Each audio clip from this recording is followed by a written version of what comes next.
अस्सलाम वालेकुम, मैं हूं उस्मान मुस्तफ़ा और आज एक और क्लास के साथ हाजिर हूं। आज हम स्टार्ट करने जा रहे हैं टेबल्स के बारे में, क्योंकि अब तक हमने पैराग्राफ्स को देख लिया है, उसमें टेक्स्ट की सेटिंग को देख लिया है, बहुत सारी चीज़ें उसमें डिस्कस कर चुके हैं, फ़ॉन्ट्स को भी डिस्कस कर चुके हैं, स्टाइल्स को देख लिया है। लेकिन हर दफ़ा इस तरह से नहीं होता, वो दफ़ा ऐसे होता है कि हमें टेक्स्ट को टेबल में लिखना होता है। तो टेक्स्ट में टेबल में किस तरह से लिखा जा सकता है माइक्रोसॉफ्ट वर्ड के अंदर, उसको डिस्कस करेंगे। ये एक क्लास में नहीं होगा, कुछ पार्ट्स होंगे इसके। तो आज पहला पार्ट है हमारा, कुछ चीज़ों को इसमें देखेंगे और बाकी जो चीज़ें हैं वो आने वाले पार्ट्स में देखें। चलिए स्टार्ट करते हैं।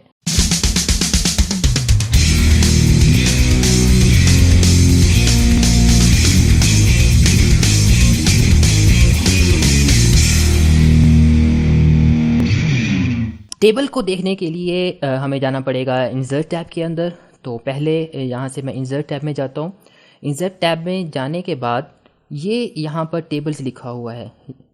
जैसे मैं यहाँ पे इसके एरो पे ड्रॉप डाउन पे क्लिक करता हूँ तो मेरे पास यहाँ पर ये बहुत सारे बॉक्सेस बने हुए नज़र आ रहे हैं। मैं जितने बॉक्सेस पे यहाँ पर मैं एरो लेकर जाता हूँ उसी लिहाज से मेरे सामने टेबल बना हुआ नज़र आ रहा है मुझे।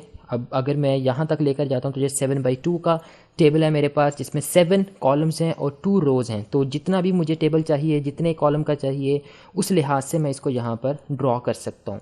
एक तो तरीक़ेकार ये है कि जिस तरह से मैं टेबल को चाहूँ ड्रॉ कर सकता हूँ, और लेकिन एक ये भी है कि अगर फॉर एग्ज़ाम्पल मुझे एक टेबल ऐसा चाहिए था कि जिसके डायमेंशन जो हैं वो 15x15 है, तो यहाँ पर जस्ट मैक्सिमम डायमेंशन इसके 10x8 है।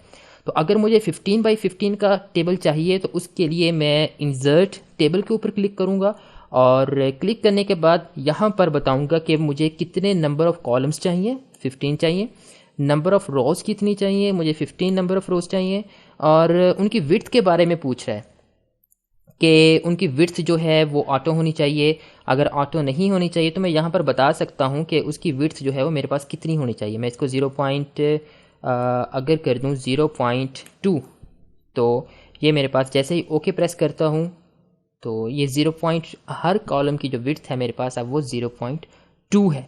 लेकिन अगर 0.2 मुझे नहीं चाहिए, मैं चाहता हूँ कि इस पूरे एरिया के अंदर आए, ऑटो एडजस्ट करे, तो उसके लिए मैं क्या करूँगा, उसके लिए मैं यहाँ पर वापस जाता हूँ इंसर्ट के ऊपर टेबल, और इंसर्ट टेबल यहाँ पर 15 करता हूँ और यहाँ पर भी 15 करता हूँ। ऑटो है अब मेरे पास, इसको ओके क्लिक करूँगा और यहाँ पर जो है मेरे पास ये शो हो रहा है कि अब जो टेबल मेरे पास बना है 15x15 का, ये पूरी इस डॉक्यूमेंट में इस स्क्रीन के ऊपर देखा जा सकता है, इस शीट के ऊपर देखा जा सकता है कि वो उसने बिल्कुल उसको फिट किया है। तो ये मेरे पास इसका फ़ायदा है कि अगर मैं ऑटो करता हूँ तो वो खुद ब खुद ही कॉलम विड्थ को एडजस्ट कर लेगा मेरी इस शीट के मुताबिक। अगर मुझे किसी भी टेबल को डिलीट करना है, डिलीट करने के लिए यहाँ पर क्लिक करूँगा और ये यहाँ पर मेरे पास एक शो हो रही है पॉपअप, तो इसको मैं यहाँ पे डिलीट लिखा हुआ है, इसको मैं जैसे ही ड्रॉप डाउन करता हूँ तो ये डिलीट टेबल लिखा हुआ है। तो डिलीट टेबल पे क्लिक करूँगा तो मेरे पास ये सारे का सारा टेबल डिलीट हो जाएगा। इसको भी मैं जो है वो डिलीट कर देता हूँ। अच्छा, इसमें एक और ऑप्शन भी है कि जब मैं इंसर्ट टेबल करता हूँ और अगर मैं 5x2 का टेबल लेना चाहता हूँ, और इसमें ये भी है कि ऑटो फिल टू कंटेंट्स है। ऑटो फिल टू कंटेंट्स का मतलब ये होगा कि जो मैं इस टेबल के अंदर लिखूँगा उसी लिहाज से ये अपनी विड्थ को एडजस्ट कर लेगा। मैं इसको ओके प्रेस करता हूँ, देखता हूँ इसमें क्या मतलब है। अब यहाँ पर मैंने स्टार्ट करना है, यहाँ पर मैं नेम लिख देता हूँ। तो जैसे ही मैं नेम लिख रहा हूँ ये उसकी विड्थ इतनी ज़्यादा हो गई है। यहाँ पर मैं अपना नाम लिखता हूँ तो इसकी विड्थ उस लिहाज से ये वाला बॉक्स जो है बहुत बड़ा हो गया, इस कॉलम की विड्थ उससे ज़्यादा हो गई है। और अगर कुछ और मैं लिखता हूँ तो जितना ही मैं यहाँ पर वर्ड लिखूँगा, जिस लिहाज से मेरा टेक्स्ट होगा, उसी लिहाज से अपने आप ये उस सेल की, उस कॉलम की विड्थ को जो है वो एडजस्ट कर लेगा। तो अगर मुझे इक्वल साइज़ के नहीं चाहिए, इक्वल साइज़ की विड्थ के टेबल नहीं चाहिए मुझे, तो फिर मैं इस तरह से उसको अपने टेक्स्ट के लिहाज से अरेंज कर सकता हूँ। या फिर इसमें एक और ऑप्शन भी था, वो था ऑटो फिट टू विंडो। ये है कि मेरे पास जितना भी छोटा टेबल है, अगर मैं 3x2 का भी लेता हूँ तो वो इस विंडो के लिहाज से पूरी स्क्रीन के ऊपर, यहाँ पर पूरी शीट के ऊपर मेरे पास यहाँ पर शो होगा। तो इस तरह से जो है वो मैं टेबल को ले सकता हूँ, सिंपलेस्ट वे है। लेकिन अगर कुछ इस तरह से है, मैंने कुछ लिखा हुआ है जैसे मैं यहाँ पर लिख देता हूँ। अब ये वाला मैंने लिखा हुआ है टेक्स्ट, इसको मैं टेबल में कन्वर्ट करना चाहता हूँ। तो एक तो ये है कि मैं ड्रा टेबल का ऑप्शन मेरे पास है, यहाँ पर ये ड्रॉ टेबल पे क्लिक करता हूँ और ये मेरे पास पहले बन जाएगा इस टेबल की आउटलाइन। इसमें यहाँ पर मैं चाहता हूँ एक ये 2 रोज़ में स्प्लिट हो जाए, तो यहाँ से मैं इसको पकड़ूँगा और ये मेरे पास एक रो बन गई। यहाँ पे इसको करता हूँ तो ये मेरे पास एक और रो बन गई।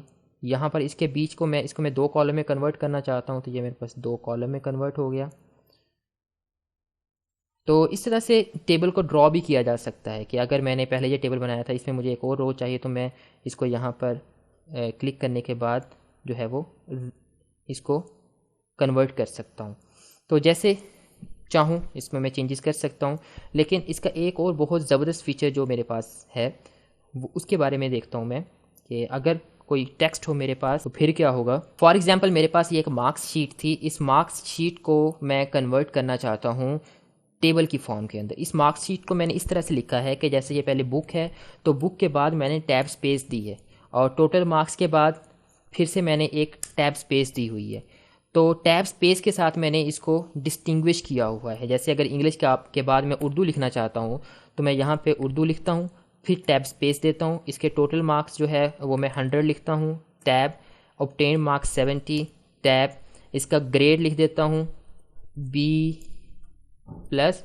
टैब और इसमें यहाँ पे गुड लिख देता हूँ। तो इस तरह से मैंने इसको लिखा हुआ है। अब मैं इसको कन्वर्ट करना चाहता हूँ टेबल के अंदर।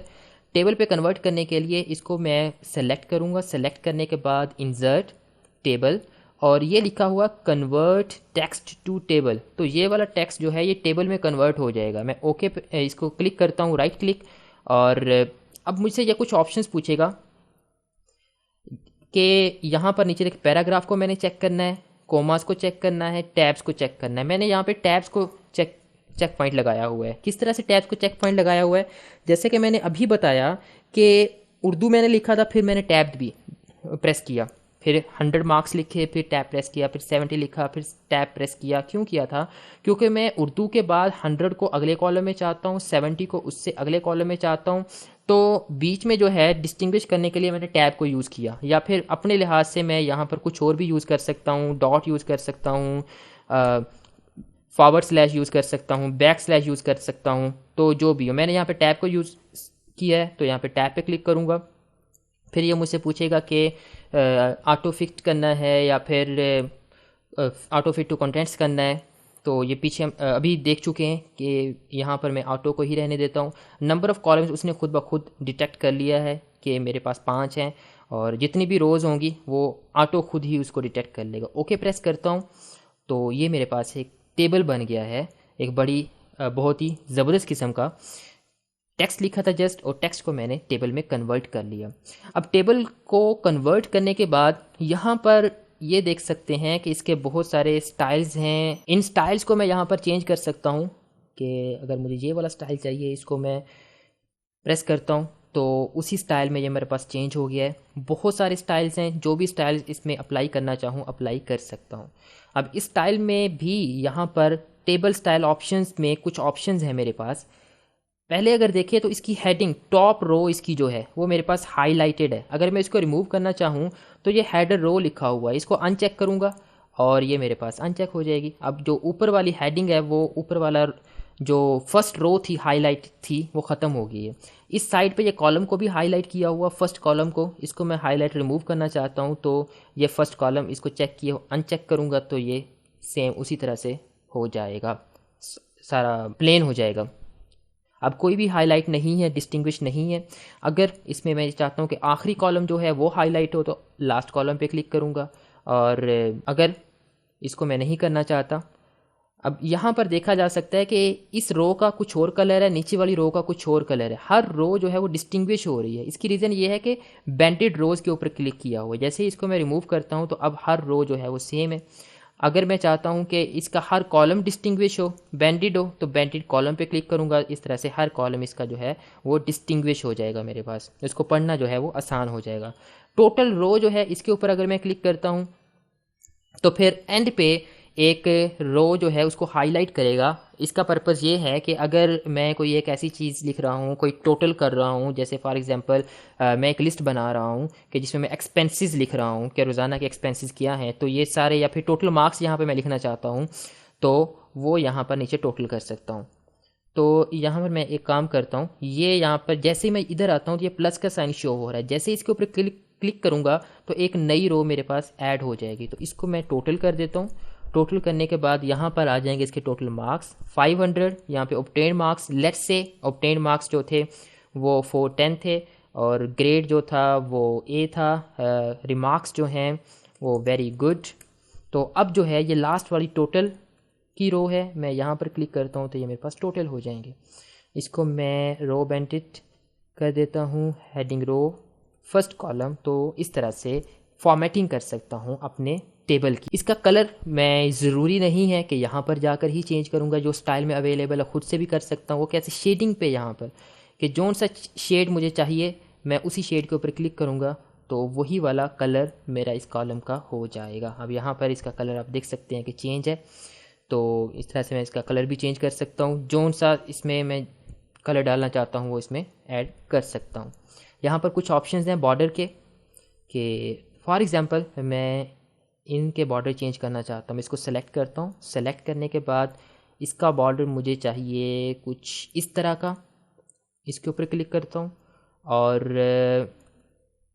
बॉर्डर का वेट जो है वो मुझे ये चाहिए। इसका कलर मैं कर देता हूँ येलो, और बॉर्डर यहाँ पर मैं कर देता हूँ ऑल बॉर्डर। तो अब ये देख सकते हैं कि जिसको मैंने सेलेक्ट किया था उसका बॉर्डर चेंज हो गया है, उसका कलर भी चेंज हो गया है। तो ये तो सिलेक्टेड था कि मैंने कुछ सेल्स को सेलेक्ट किया था। अगर मैं कंप्लीट टेबल को करना चाहता हूँ तो इसके ऊपर क्लिक करूँगा। क्लिक करने के बाद यहाँ पर जो सा भी मुझे स्टाइल चाहिए उसके ऊपर क्लिक करूँगा। यहाँ पे उसका वेटेज बताऊँगा, कलर बताऊँगा उसका कितना, कौन सा चाहिए मुझे। और अगर यहाँ पर बहुत सारी ऑप्शंस हैं, सिर्फ मुझे नीचे बॉटम चाहिए, उसके सिर्फ ऊपर वाला बॉर्डर चाहिए, सारे बॉर्डर्स चाहिए, सिर्फ आउटसाइड चाहिए, तो आउटसाइड पे क्लिक करूँगा तो ये आउटसाइड पे इसका रेड कलर का जो है मेरे पास बॉर्डर लग गया है। और डायगोनल डाउन बॉर्डर भी है कि डायगोनली इसका बॉर्डर यहाँ पर हर इंडिविजुअल सेल का देगा। ये ऑल बॉर्डर करता हूँ तो ऑल जो बॉर्डर है मेरे पास अब वो रेड हो चुका है। और अगर मैं स्पेसिफिक लाइन को करना चाहता हूँ तो उसके लिए मैं यहाँ पर अपना पहले स्टाइल चेक करूँगा कि मुझे ये स्टाइल चाहिए, और इसका वेटेज बताऊँगा, इसका कलर बताऊँगा। कलर इस दफ़ा जो है वो मैं कर लेता हूँ ये वाला। और अब ये मेरे पास शो हो रहा है, यहाँ पे एक पेंट ब्रश सा शो हो रहा है। इसको मैं जैसे ही यहाँ पर लेकर जाऊँगा, क्लिक करूँगा, और ये वाला जो है मेरे पास वही बॉर्डर हो जाएगा जिसकी अभी मैंने सेटिंग की थी। तो इस तरह से ये डिज़ाइन टैब के अंदर सेटिंग की जा सकती है, जिस तरह से भी सेटिंग करना चाहें। इसका मैं एक और करता हूँ, इसको अब मैं यहाँ पर क्लिक करता हूँ और वापस इसकी सेटिंग में चेंजेस करता हूँ ये, और इसका कलर जो है वो मुझे ब्लैक चाहिए, और ये ऑल बॉर्डर चाहिए, तो ये हो जाएगा।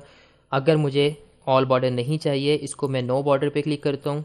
सिर्फ पहले आउटसाइड बॉर्डर करता हूँ कि थिक आउटसाइड बॉर्डर, ये वाला हो जाएगा।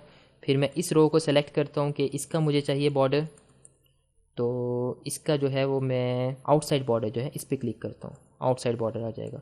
और यहाँ पर जब जैसे ही ये वाला एरो आता है, इसके ऊपर मैं जैसे ही क्लिक करूँगा तो ये सारा कॉलम सेलेक्ट हो जाएगा। इस कॉलम का जो है वो मैं आउटसाइड बॉर्डर कर देता हूँ यहाँ पर क्लिक करके, या फिर इसका मैं ऑल बॉर्डर कर देता हूँ। तो अब ये इसके यहाँ पर कंप्लीट बॉर्डर आ गया है, और इस तरह से टेबल की सेटिंग जो है वो की जा सकती है। ये था आज टेबल का हमारा पहला पार्ट। बहुत सारी चीज़ें देखी, कुछ चीज़ें अभी जो है वो रहती हैं, वो आने वाले जो है वो पार्ट्स उसमें डिस्कस करेंगे। यकीनन आपको ये वाली वीडियो पसंद आई होगी। पसंद आई है तो इसको लाइक करें, और कोई सवाल है तो कमेंट में लाजिम पूछिएगा, और अगर चैनल को सब्सक्राइब नहीं किया तो अभी सब्सक्राइब करें। Thank you.